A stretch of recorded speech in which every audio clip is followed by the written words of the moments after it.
Also, my mom wound up in a divorce, sadly.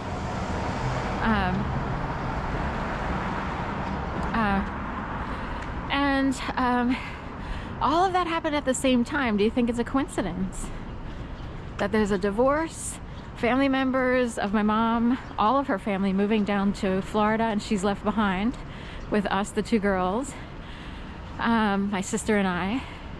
Do you think that's a coincidence?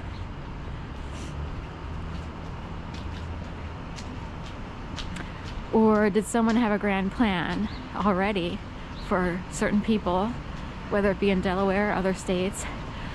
So anyway, West Palm Beach, and a lot of people who I wound up walking dogs for in current day, and even someone who I met through other means, through a volunteer group in the neighborhood, all go back to West Palm Beach, and also the wedding party of my mom and dad. There's even someone here who's a highly paid, high-level lawyer.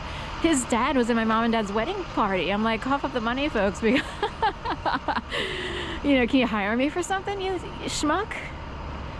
So a lot of people had a lot of money, while the mom and her two daughters were kind of sort of abandoned.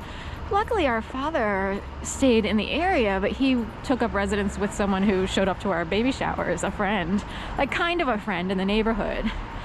So can you imagine the devastation finding out that your spouse is going to leave for someone you invited to your regular parties and lived up the street, and who was also married and had two kids?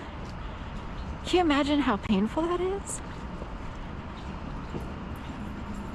And then when all that happens, who do you turn to? You turn to your family members, like, how am I going to get through this, or what do I do?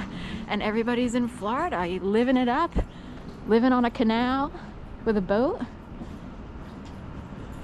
because of a half-Jewish father, uncle, supposedly, that's what they claim.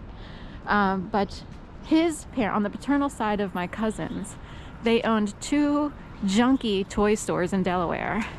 Paul and Kids Toy and Furniture. Small business owned, probably shitty if you ask me.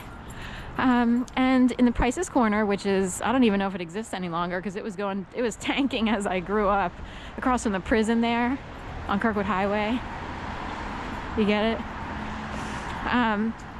The other location of Paul and Kid Toy and Furniture, I think was in Kennett Square. They tried to pass it off and say that it was at the market. There's like a flea market up in that Booth Wynn. They tried to make it seem like it was Booth Wynn. I'm like, there's no way, because they needed to look a certain way, and I just don't picture it. That's too quote-unquote lowbrow-ish, you know, if you need to look a certain way.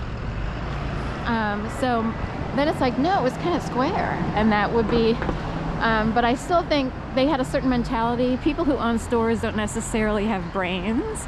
It's not like they had a higher education or were sophisticated. They did know how to price gouge, right? Most people in that business have to figure out how to make as much a profit as possible. And people have to buy stuff. America is based on commerce and, you know, the sale of goods and stuff like that. So anyway, my mom was stuck there with, she was with myself and my sister. And I was only like a year and a half years old when all of this went down. Can you imagine in 1971, when Starbucks was erected? Starbucks started in Seattle.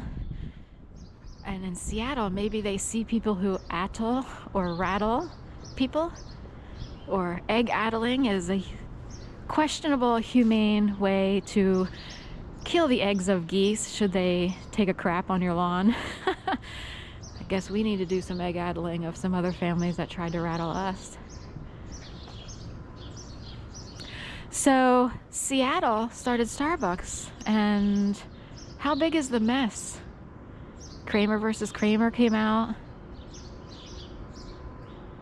So anyway, it's interesting because the quote-unquote frenemy, they didn't have the word frenemy back then. That's a word born out of social media.